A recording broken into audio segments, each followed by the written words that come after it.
black mother faces execution for murder in 1882 Texas, standing completely alone in a rigged courtroom where no lawyer will defend her and no witness dares speak in her favor. Mercy Cross, a former slave turned midwife, watches helplessly as an all-white jury prepares to sentence her to hang for a crime she didn't commit. But when the courthouse doors explode open, the most wanted outlaw in the territory strides forward and declares her his wife, using territorial law to demand the right to save her life. Mercy Cross may have stood trial alone, but she won't face death without a fight. The gavel fell like thunder in the packed courtroom. Mercy Cross stood motionless as Judge Whitmore's voice cut through the September heat. Guilty of murder in the first degree. The crowd erupted. Men in worn suits leaned forward.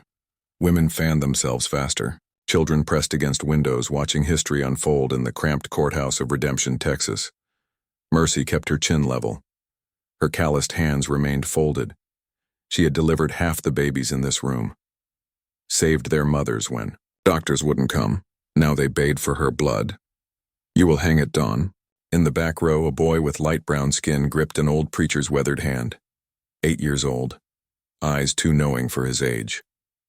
He watched Mercy with the desperate love of a child who understood more than he should. The boy's name was Tobias. The preacher was Samuel. Neither belonged to Mercy by law. Both belonged to her by something deeper than law. Judge Whitmore raised his gavel again. The crowd quieted like wolves scenting weakness. Any last words before sentencing? Mercy opened. Her mouth closed it. What words could breach the wall of hatred that surrounded her? What truth could penetrate minds already sealed shut? The courthouse doors exploded open. Dust swirled in afternoon light. Boot heels struck worn floorboards with the rhythm of approaching thunder. A man emerged from the glare. Tall. Weathered. Dangerous in the way that comes from surviving what others cannot. Jack Harrow removed his hat. Wanted posters bearing his face fluttered on the courthouse walls outside. $5,000. Dead or alive. Whispers rippled through the crowd like wind through wheat. That's Gentleman Jack. Most wanted man in Texas. What's he doing here? Jack walked between the pews. His spurs sang against the floorboards. His eyes never left Mercy's face. She stared back with the stillness of deep water. He stopped beside her. Close enough to touch. Close enough for her to smell the dust and sage on his clothes. I got something to say, Your Honor. Judge Whitmore leaned forward. Sheriff Hayes reached for his gun. The crowd held its breath. Jack turned to face the packed courtroom, his voice carried to every corner. This woman is my lawful wife. The silence shattered. Women gasped. Men cursed. Children scrambled for better views. Under territorial law, you cannot execute her without my consent. Jack's voice cut through the chaos. And I do not consent. Mercy's knees nearly buckled. Not from fear, from recognition. From the weight of a secret carried too long in silence. Young Tobias stood on his tiptoes. His eyes moved between Mercy and Jack, searching for something he couldn't name but somehow knew was there. Judge Whitmore slammed his gavel repeatedly. Order slowly returned like water settling after a stone's throw. Mr. Harrow. The judge's voice dripped venom. You are a known criminal, a wanted man. What proof do you offer of this alleged marriage? Jack reached into his coat. Slowly. Carefully. Sheriff Hayes tensed. Jack withdrew a folded paper. Yellowed. Creased from handling. Marriage certificate. Witnessed and signed. He handed it to the bailiff. We were wed 3 years ago in Fort Worth. The paper passed from hand to hand. Judge Whitmore examined it with a magnifying glass. His face darkened with each word he read. The crowd murmured. Some remembered the stories. The mysterious woman who had appeared in Redemption 4 years ago. No family, no history, just skilled hands and a quiet dignity that demanded respect. This appears to be in order. Judge Whitmore's words tasted bitter. However, the law requires corroboration. Preacher Samuel stood. His dark skin gleamed with sweat. His voice carried the authority of decades spent speaking truth to power. I can confirm their union, Your Honor. I witnessed their courtship in Fort Worth. Good Christian people both. More murmurs. The crowd shifted like a restless animal. Some remembered Samuel's reputation, a man who had never told a lie. Even his enemies respected his word. Jack stepped closer to Mercy. Their shoulders almost touched. She could feel the heat radiating from his body, could hear his steady breathing above the courtroom noise. There's more, Your Honor. Jack's voice dropped to barely above a whisper. My wife is expecting our child. Mercy's hand moved instinctively to her stomach. The gesture was small, brief, but half the courtroom caught it. The lie hung in the air like smoke. Beautiful, terrible, necessary. Judge Whitmore's face purpled. This is highly irregular. The law is clear, but the circumstances are unprecedented. Sheriff Hayes leaned forward. Judge, this man has a $5,000 bounty. We should arrest him immediately. Not during legal proceedings, Sheriff. The law protects all parties involved in a trial. Judge Whitmore's voice carried reluctant authority. Even wanted men. Jack nodded once. Brief acknowledgement of a temporary victory. The courtroom erupted again. Arguments flew like sparks from a forge. Some demanded Jack's immediate arrest. Others cited legal precedent. A few whispered about the strangeness of an outlaw risking everything for a woman he claimed as wife. Through it all, Mercy stood silent. Her mind raced backward. 3 weeks ago, she had been a midwife with a secret, a woman who delivered babies and tended the sick while hiding the greatest truth of her life. Now she stood accused of murder, claimed by a ghost from her past, protected by laws that had never been written to shield people like her. The story had begun 3 weeks earlier, in a bedroom thick with the smell of blood and fear, with a choice that no person should have to make. Judge Whitmore raised his gavel one final time.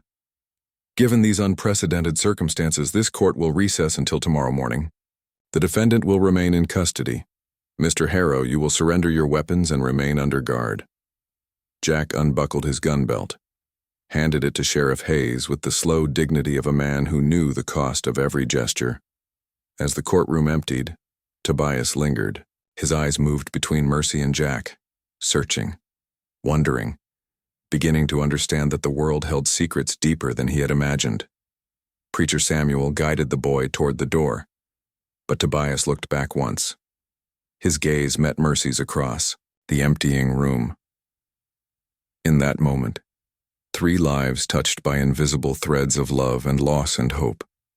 The real story was just beginning. 3 weeks earlier, the sky had been different, softer, full of promises that September would break like glass. Mercy Cross walked the dusty streets of redemption with her worn leather bag. Inside were herbs that could stop bleeding, powders that eased pain, knowledge passed down through generations of women who had learned healing when doctors wouldn't. Come. The town tolerated her. Barely.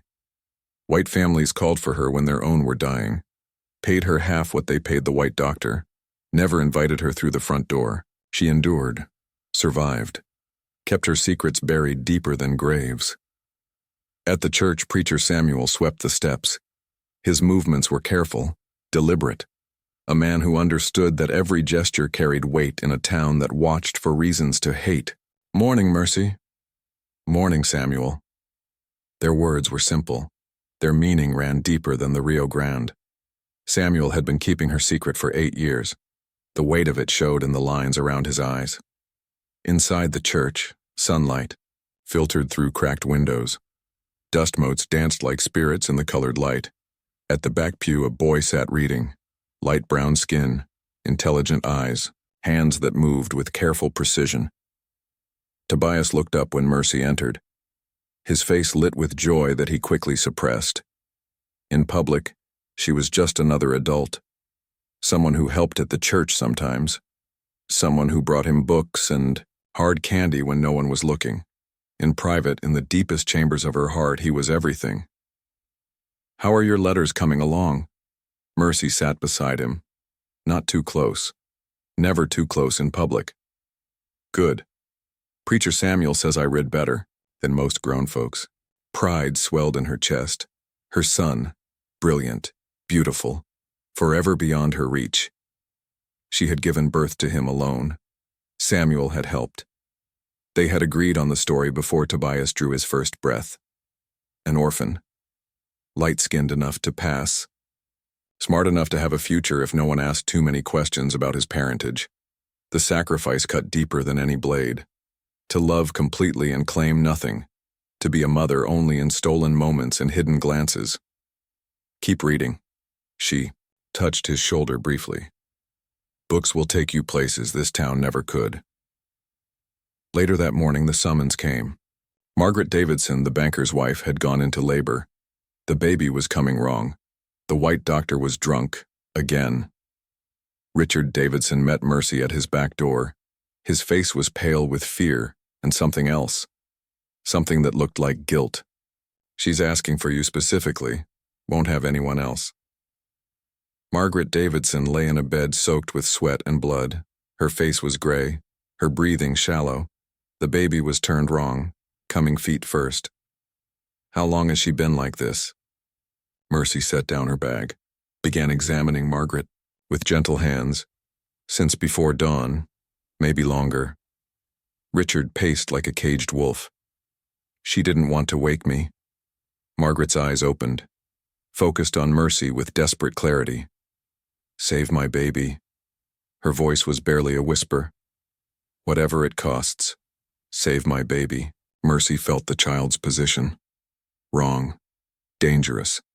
The kind of birth that killed mothers and babies both. She could try to turn the child, give Margaret herbs to strengthen her labor, fight for both lives. Or she could play it safe. Let nature take its course. Save the mother. Lose the child. Margaret's hand gripped Mercy's wrist. Her nails drew blood. Promise me. Mercy looked into the white woman's eyes. Saw the same desperate love that lived in her own heart for Tobias. The fierce, consuming need to protect what you had created. I promise. The next hours blurred together. Mercy worked with hands that knew birth and death like old friends. She gave Margaret herbs that walked the line between medicine and poison, strong enough to force the baby down, strong enough to stop a heart. She reached inside Margaret's body, turned the child with careful pressure, felt the tiny heart beating against her palm. The baby came at sunset, a girl. Perfect. Breathing. Alive. Margaret smiled once, held her daughter against her chest, whispered words that only God heard. Then she closed her eyes. Her breathing slowed, stopped. Mercy tried everything, pressed on Margaret's chest, breathed, air into her lungs, called her name until her voice cracked. Nothing. Richard Davidson cradled his daughter and stared at his dead wife. His face cycled through grief, shock, and something darker. You killed her. His voice was quiet, deadly. You poisoned my wife.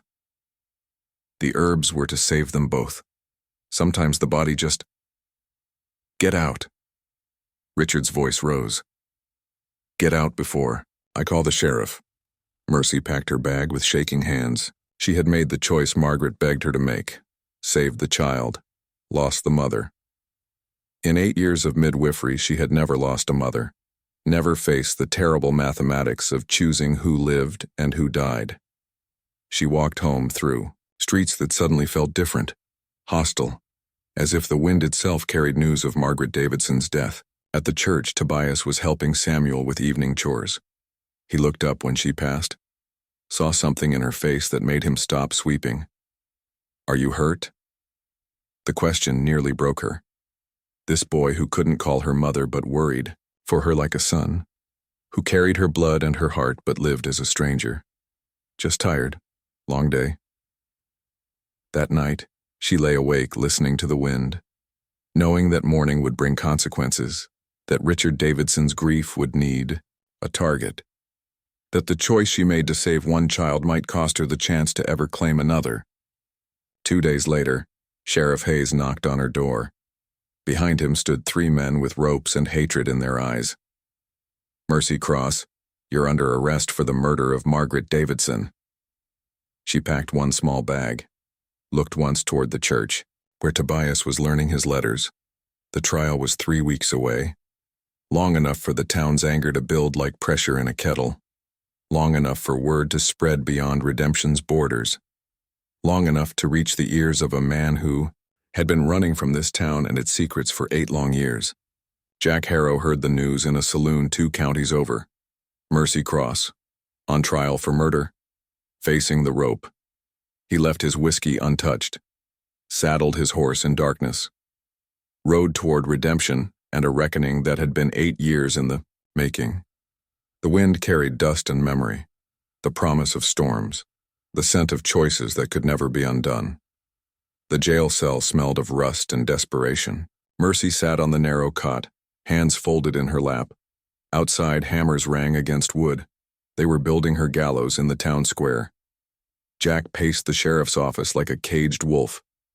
Sheriff Hayes watched him with the careful attention of a man calculating odds. $5,000 sat at the other end of those calculations. "You can't hold me during legal proceedings." Jack's voice carried the quiet authority of a man who knew law better than most lawyers. "I'm not holding you, I'm protecting you." Hayes smiled without warmth. "A lot of folks in this town would shoot you for that bounty. Consider this protective custody." Jack's laugh was dry as desert wind. How generous. Through the barred window, he could see the church. Somewhere inside, a boy was learning letters, a boy who carried Jack's eyes and Mercy's stubborn chin, a boy who would never know his father's name if Jack failed. The memory came unbidden, sharp as broken glass.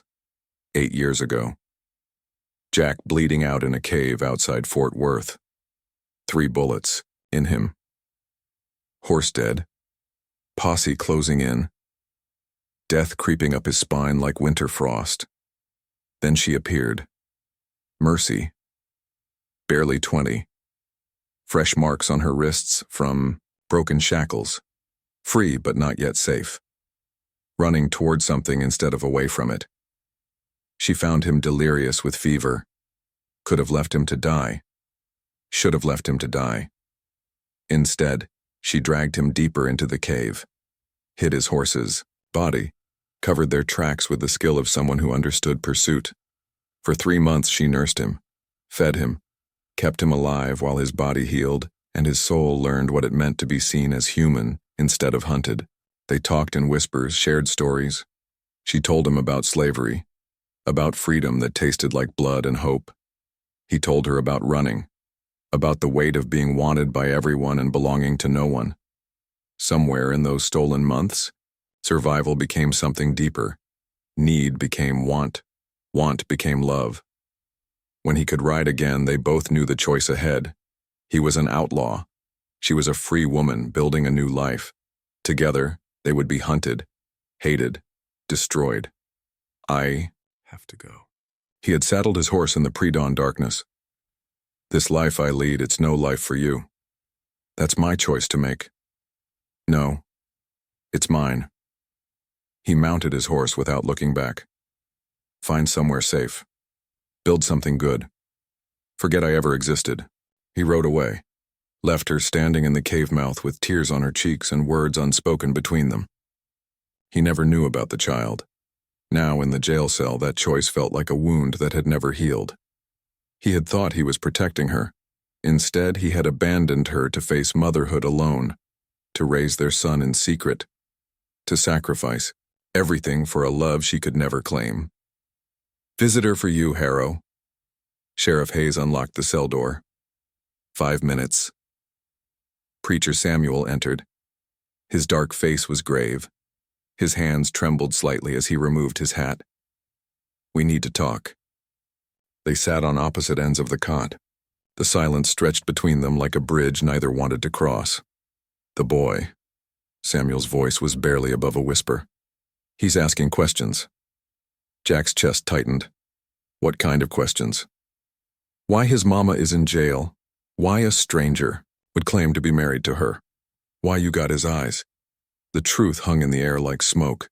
Dangerous, necessary, inevitable. 8 years. Jack's voice cracked. 8 years I've been running from this town. From her. From the choice I made. She never blamed you, never spoke ill of you. Just raised that boy with love and dignity and the kind of strength that breaks men's hearts. Jack stood, walked to the barred window. In the distance, Tobias was sweeping the church steps. His movements were careful, precise. The same way Jack cleaned his guns. The same way Mercy folded her hands. What does she want from me? To save her life. To clear her name. To be the man she always believed you could be. That evening, Jack was allowed to visit Mercy in her cell. They sat with iron bars between them, close enough to touch, far enough apart to ache. You came? Back. Her voice carried no surprise, no judgment, just the quiet acceptance of someone who had learned to expect nothing and be grateful for anything. Should have come back sooner. You're here now. That's what matters. They talked in whispers. About the trial, about the evidence, about the impossible mathematics of proving innocence in a courtroom full of people who had already decided her guilt. Richard Davidson is hiding something. Jack leaned closer to the bars. His wife's death wasn't natural, wasn't your fault. How do you know? The way he looked at her during the labor like he was waiting for something, the way he accused you so quick. Man in grief doesn't think that clear, that fast. Mercy's eyes sharpened. You think he wanted her dead? I think Margaret Davidson knew something that got her killed. And you were convenient blame. Jack spent the next day investigating. Sheriff Hayes watched him like a hawk, but couldn't stop him from talking to people, from asking questions, from following the threads that connected Margaret's death to darker truths. He discovered Margaret's weak heart, her secret visits to the doctor in the next county, the expensive medicines that Richard claimed he knew nothing about. At the bank, he learned about missing funds, about investments that had gone bad, about Richard's growing desperation as his wife's inheritance became his only salvation. The picture emerged like sunrise, slow, inevitable, terrible. Richard Davidson had been poisoning his wife, slowly, carefully, making her weak enough that childbirth might finish what mercury and arsenic had started. But Mercy's skill had prolonged Margaret's life. Her herbs had fought the poison. Her care had given Margaret strength to survive the birth. So Margaret had died anyway, from accumulated poison, from a heart destroyed by months of slow murder. Richard had counted on Margaret dying in childbirth, natural causes, no questions asked. When she lived long enough to hold her daughter, he, panicked, blamed the midwife. Let the town's hatred do what his poison had failed to accomplish. Jack had the truth. But truth and proof were different animals. He needed evidence. Documents. Something that would convince a jury already convinced of Mercy's guilt. That night, he broke into Richard Davidson's house, found the hidden medicines, the letters from doctors, the bank records that showed the missing money, everything he needed to save Mercy's life. Everything that would destroy his own credibility if used in court. Outside, the wind carried the scent of rain, of change coming, whether the world was ready or not. Jack stood in Richard's study with proof of murder in his hands. The choice ahead was simple: break the law to serve justice, or watch the woman he loved hang for another man's crime. The gallows in the town square cast long shadows in the moonlight. By morning, Jack would have to decide which shadows he was willing to live in. The courtroom filled before dawn, every seat taken, people pressed against windows, children climbed trees outside to glimpse through high windows. The trial of Mercy Cross had become the most important event in Redemption's history. Jack sat beside Mercy at the defendant's table. His stolen evidence lay hidden in his coat pocket. Letters, bank records, medicine bottles, proof of Richard Davidson's guilt. But proof obtained through burglary carried no weight in court. Using it would destroy his credibility, mark him not just as an outlaw, but as a desperate man fabricating evidence to save his alleged wife. Judge Whitmore entered. The crowd rose like wheat in wind. The final act was beginning. Mr. Harrow, you may present your defense. Jack stood, looked at the jury. 12 white men who had already decided Mercy's fate. Their faces were stone. Their hearts were closed. He began with the medicine, Margaret's weak heart, her secret treatments, the dangerous compounds that had weakened her body over months. Mrs. Davidson was dying long before she went into labor. My wife's herbs didn't kill her. They prolonged her life. The prosecutor objected. The judge sustained. The jury's expressions never changed. Jack presented witness after witness. The doctor who had treated Margaret in secret, the pharmacist who had sold Richard the compounds, the banker who knew about the missing funds. Each testimony built the case. Richard Davidson was desperate for money. His wife's inheritance was his only salvation. Her death would solve all his problems. But the jury heard evidence through the filter of prejudice. A black woman accused of murder.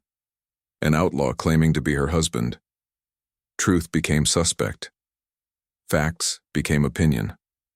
During recess, Jack walked to the church. Tobias was inside, reading by the window. Sunlight caught the boy's profile. Jack saw Mercy's stubborn chin, his own restless eyes. You're him, aren't you? Tobias looked up from his book. The man everyone's talking about. Jack sat in the pew beside him.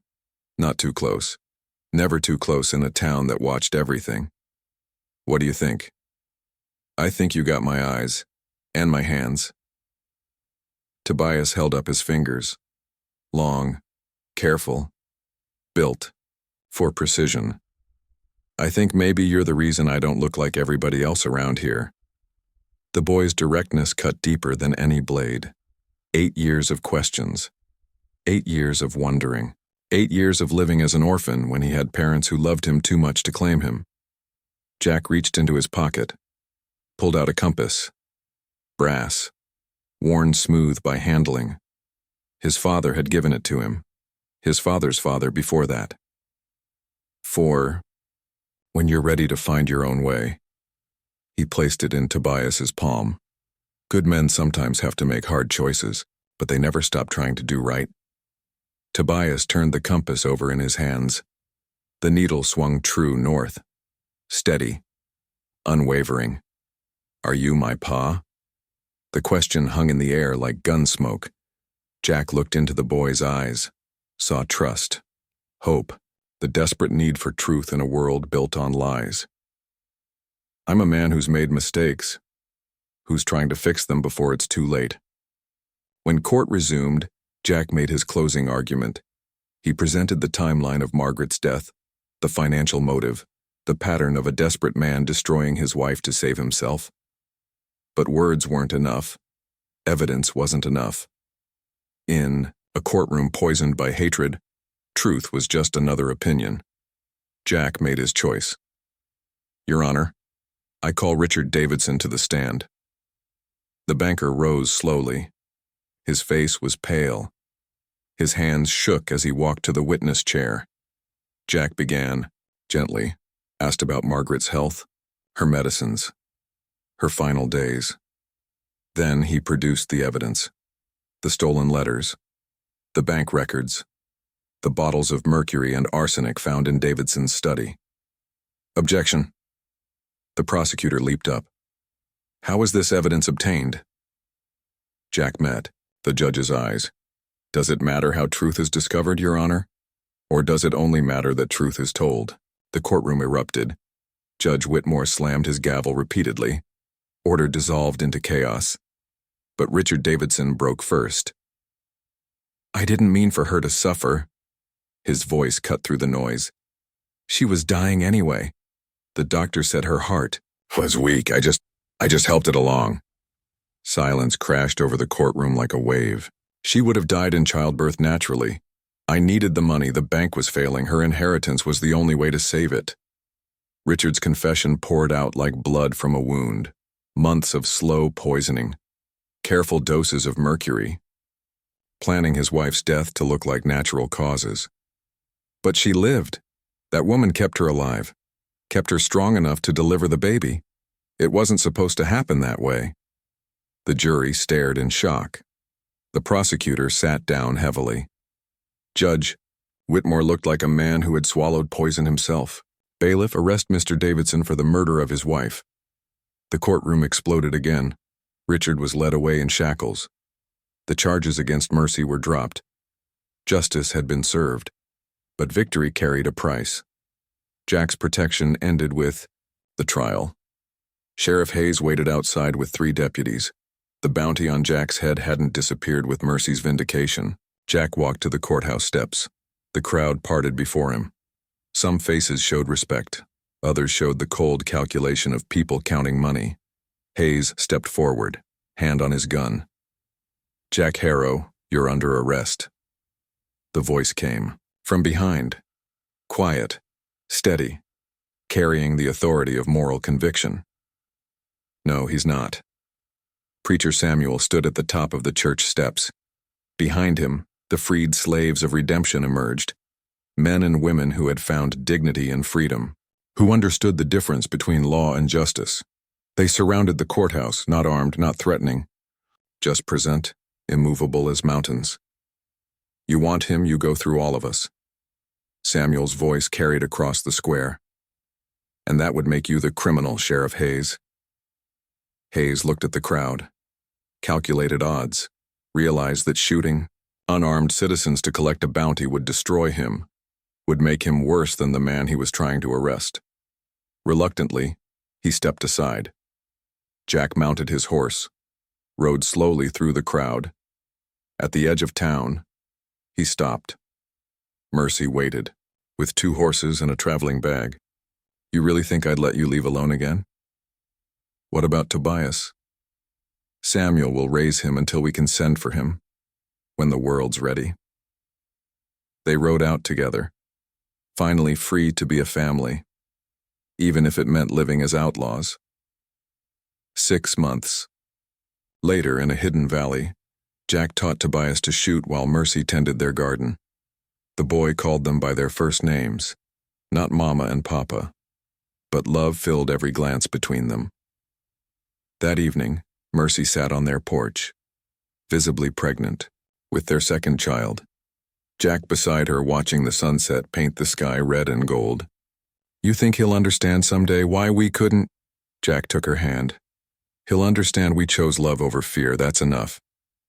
A distant sound rolled across the valley. Hoofbeats, many of them, coming fast. Jack and Mercy locked eyes. They both knew what it meant. The past had found them again. Jack stood, checked his gun. Mercy rose too, hand on her belly. Together? He asked. Always, she said.